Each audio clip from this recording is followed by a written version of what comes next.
So the Electoral College, what is it? Electoral College is essentially a college of electors that is elected during a presidential election cycle where each state is allocated a certain number of electors.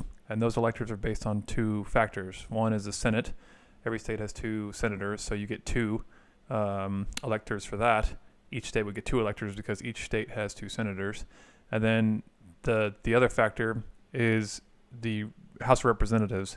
So what's the number of House Representatives? What's the number of congressmen, congresswomen in each state? So with those two combined factors, you come up with the total electoral college. Now, how are those determined? Those are essentially determined based on popular vote.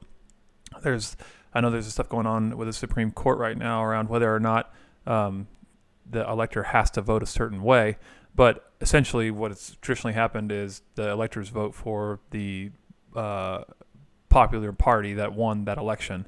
Now, what's interesting, and you'll see a lot of people talk about abolishing electoral college and getting rid of it, and coming up with other schemes to do just a straight pure democracy.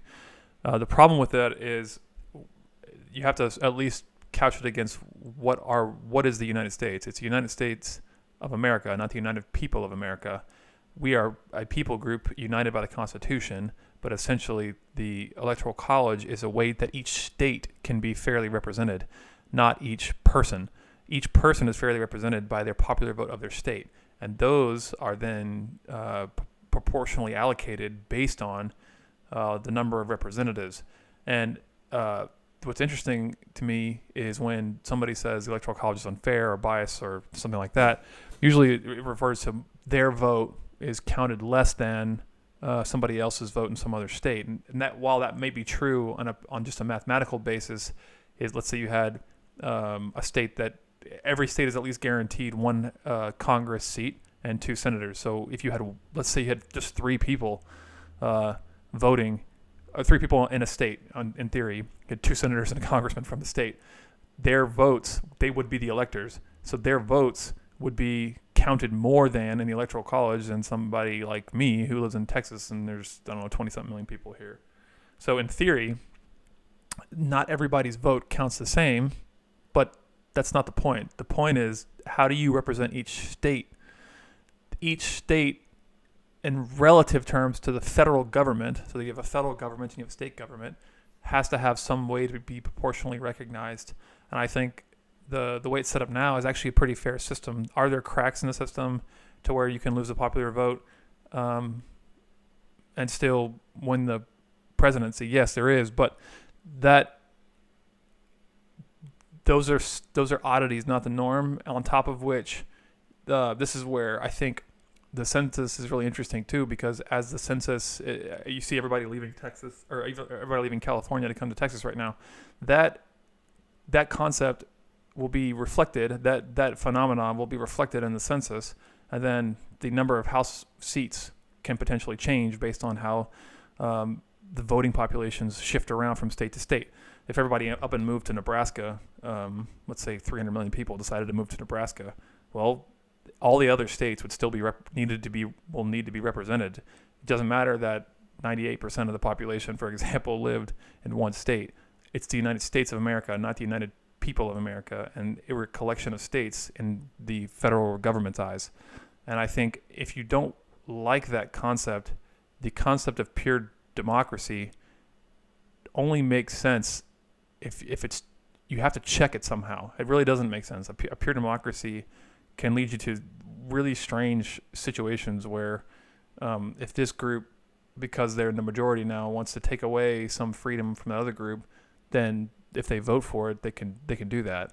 And I think that's the whole point of the Bill of Rights, and that we're a republic. We're not a pure democracy. So even if 99% of the population wanted to remove somebody's freedom of speech because they voted for it, well, that's a God-given unalienable right for that person to have that, or for them to defend themselves, for example, or their right to life, liberty, and the pursuit of happiness.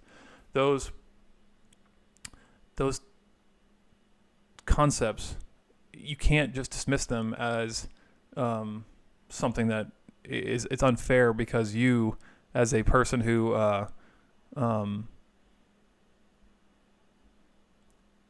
thinks that the democratic system is skewed in their favor because they live in a state that's has a smaller population than you, is somehow unjust. The thing you always want to keep in mind is it takes 3/4 of the state, for example, 3/4 of the states to ratify the Constitution. You can't just change the Constitution based on popular vote either. And the reason that same principle holds, because if you had, let's say, the majority of the population wanted to force people to work at 9 years old for whatever reason, something bad, it's possible that those states, that if it was just based on population and not states, that you could start to ratify things to the Constitution that amend the Constitution in ways that are really god-awful. Now, most people don't ever think about it that way. They think about it from, we would only ever use this power for positive things, for virtuous and just enterprises and endeavors. But what you have to think of in a system is, well, are people actually good? Are they inherently good? Do they do the right things time in and time again? I saw a video in the Electoral College saying that in the 55 elections we've had 3 of them have ended up with the popular candidate not actually winning, and that's a 5% failure rate. But the thing that you have to think about is, okay, well, what's the failure rate of the human heart? How many times has the human heart failed us? How many times have people in power failed us? How many times have you failed yourself? How many times have you let yourself down? So when you start to think about how do you create systems, how do you create a system where there's a check and balance, where I can't trump your right, you can't trump my right, you can't walk on a right that I have, I can't walk on a right that you have. You have to at least grant the fact that there are problems with the human condition, no matter which religion or belief system you come from. And so how do you check that to a point that's fair and just? That is a conversation that's worth having. Just saying my vote doesn't count for much, as much as another guy, to me is a very superficial read on, and it's not just to me, that is a superficial read on the situation and also on the system that we have currently. For us to come up with you would need to come up with a better system that's more just, that's not just more equitable. The thing you need to think about when you're chasing something like this or trying to alter something is, why is it there in the first place? What is your changing it going to do? In engineering, we have something called MOC, Management of Change Process. And what you do is you go through and say, okay, well, why is it this way? Why are we changing it? What are the safety precautions going forward? What is everything? Is everything spec'd out correctly? And that's a very large process. A lot of stakeholders involved before you change like really, really small things inside of a plan or in a pipeline, for example. But when you think about, okay, how do you set up a governmental system? The thing you have to always understand is this more just? Does it make more sense? What am I trying to accomplish? What am I trying to set up? In a pure democracy, yes, people can trump, and people will say things like, oh, okay, well, it's a pure democracy, but we still have the Bill of Rights. Well, in a pure democracy, if you just pure democracy, what's to enforce that Bill of Rights? There needs to be some check there. There needs to be some balance to the power that the pure democracy would wield. And the way that the Electoral College is set up is, okay, well, if all the population started to shift to the edges, or vice versa, and all started to shift towards the center, if climate change is real and water start rising, people are going to start moving towards the center of the country, higher ground kind of thing. Boy, the people who lived on the coast somehow less important? No, the proportionality shows up in the House of Congress, and they're free as a state to do certain things that other states don't have to do or don't want to do. But from a federal government perspective, you don't want to give the central states power over and just to make it more useful, the more populated states more power than unpopulated states or lower populated states, because at that point you create an imbalance in the system to where there's already an imbalance because of proportionality. Like for example, check it out. This is a population list on Wikipedia from 2019. So you can see the total House of U.S. Representatives for California is 53, but that's based on the population. So the census population in 2019 was almost 40 million people. So 53 congressmen and women, and then there's 2 senators, so they have 55 votes, right? And this just carries on down to that too. So you wouldn't want, for example, California to have trumping power over all of the other states. And I saw on that same video I mentioned earlier, it was really interesting. They said you only have to win 22% of the popular vote in order to win an election, which is actually true. But the thing is, what they're winning is number of states. That's the thing you want to think about, not the number of people. So you can argue that point, whether or not we should go based on the people, and there might be an interesting system that could be set up in order to